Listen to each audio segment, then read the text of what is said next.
Isang mapagpalang araw sa lahat mga kanters. Ito na naman si Orlando Stonanders TV. May i-share naman sa inyo mga kanters na aking experience sa aking pag-hunting ng mga mutya doon sa iba't ibang mga lugar mga kanters. Kasi may nag-comment sa atin na paano daw maghanap or bakit daw marami nang nakukuhang mga mutya. Ano ba daw ang paraan at ano ang dasal? Yan ang isi-share ko sa inyo mga kanters. At sa hindi muna ako mag-umpisa, ako ay nagpapasalamat sa lahat na walang sawang nakasubaybay sa aking munting channel. Ang aking mga kapwa mutya hunters, antingiros, subscribers, viewers, isang pagpagpalang araw sa ating lahat. Ang ano ko mga kanters doon sa tungkol sa ano daw ang dasal na makahanap ka ng mga mutya. Yan talaga mga kanters, ay walang dasal.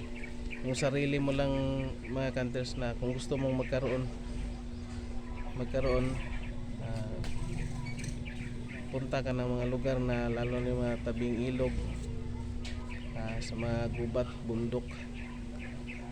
Kung ikaw ay isang bertolis, makahanap ka talaga, makakita ka talaga mga kanters, kung asadyain mo talaga maghanap. Kasi kung mayroon ka na kahit isa, yan ay talagang magsunod-sunod na yan, makakita ka na ng mga kaibang mga bato mga kanters, mga mutya. Yan talagang ano ko. Si tapos yung paniniwala mo lang mga kanters, yan talaga. Yan lang dati kong ginagamit mga kanters, wala nang ano. At yung ano ko din, experience ko din na nung mayroon talagang parang ano sa aking katawan, yung lalo na sa binti, parang may ano doon tawag, parang may ano sulat ng isang ng ballpen na hindi man ano, wala man, hindi man ano nag dito sa amin sa tawag sa Bisaya, nagmarka siya sa ako ang batiis. At kinabukasan nagpunta ako sa lugar na madalas ako maghunting, doon ay nakakita ako ng kakaibang mga bato talaga. Parang may sign na ibigay sa iyo mga hunters kung mayroon ka ng hawak na mga kakaibang mutya talaga mga hunters. At yung paniniwala lang talaga mga hunters, yung buo mo lang talaga yung ano mo, yung paniniwala mo sa mga ganyan, mga mutya. Yan ay parang kusa talagang lumalapit sa iyo mga hunters kung mayroon ka na.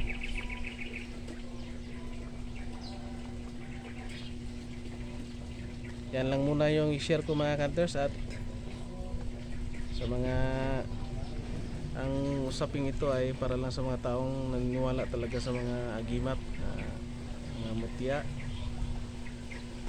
Kung matindi din yung paniniwala natin mga hunters, yan ay nagbibigay din ng protection sa atin at swerte siguro kung matindi yung paniniwala natin. At sinasabi nilang bakit ang mga antingiros maraming mga mutya, mga batong galing sa mutya ng kahoy, mutya ng langka, o ano pang klaseng pagpaswerte, bakit hindi umasinso. Hindi mo lang mararamdaman mga kanters na ikaw pala ay umaangat na talaga mga kanters. At hindi naman sa lahat ng panahon na hindi talaga umasinso, hindi umaangat sa buhay yung mga antingiros natin. Kasi mayroon tayong mga antingiros na kung titingnan natin, ang laki-laki talaga ng bahay mga kanters. Kaya sila ay sinuswerte na dala na din sa kanilang matinding dasal din.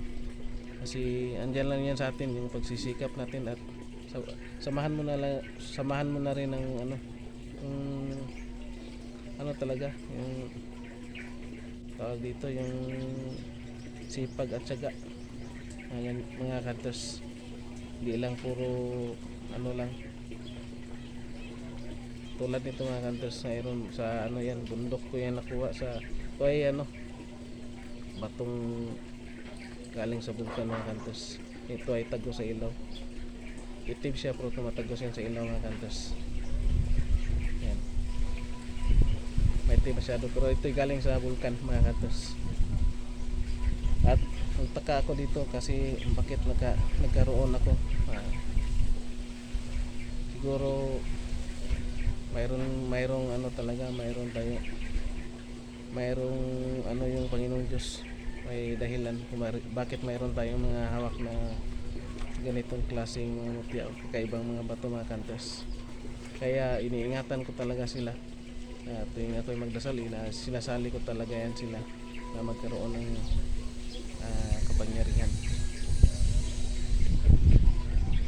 At tuloy muna yung share ko mga kantos. At isang pagpalang araw sa ating lahat. And God bless sa ating lahat mga kantos.